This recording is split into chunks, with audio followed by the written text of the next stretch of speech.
Hello everyone, welcome back again. এই লেসনটিতে আমি দেখাবো ম্যানুয়ালি কিভাবে আপনি আপনার ওয়ার্ডপ্রেসটিকে ট্রান্সফার করে নিয়ে যেতে পারবেন। সো বেসিক্যালি লাস্ট লেসন আমরা দেখেছি একটি প্লাগইনের থ্রুতে আপনারা ট্রান্সফার করতে পেরেছেন বা আমি করে দেখিয়েছি। এখন যে বিষয়টি হবে পুরোপুরি ম্যানুয়ালি উইদাউট এনি প্লাগইন, আপনি বড় কোনো যদি ওয়েবসাইট হয়ে থাকে লাইক 2GB 3GB এরকম যদি বড় সাইজে যদি আপনার ওয়েবসাইট হয়ে থাকে, সেগুলোকে কিভাবে আপনি ট্রান্সফার করবেন।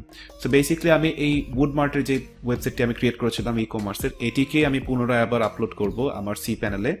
সো আমি আমার সি প্যানেল থেকে সবকিছু কেটে দিয়েছি, ডেটাবেসটাও রিমুভ করেছি। দেন হচ্ছে আমার লোকাল সার্ভার থেকে আমি ফাইলগুলোকে, যেই ফাইলটি হচ্ছে আমার ওয়ার্ডপ্রেসের সোর্স ফাইল ছিল, এই ফাইলগুলোকে আমি রাইট ক্লিক করে জিপ করে নিব। সো আমি ডাব্লিউপি অ্যাডমিন উপরে রাইট ক্লিক করে এক্সট্রাক্ট অ্যাড টু আর্চিভ, এখানে জিপ ড্রপডাউন থেকে ক্লিক করে আমি জিপ করে নিলাম।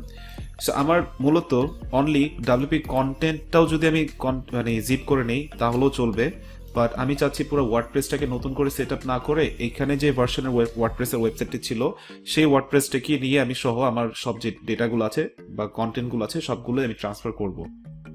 সো দ্যাটস ওয়াই আমাকে পুরো যে ফাইলগুলো আছে সব ফাইল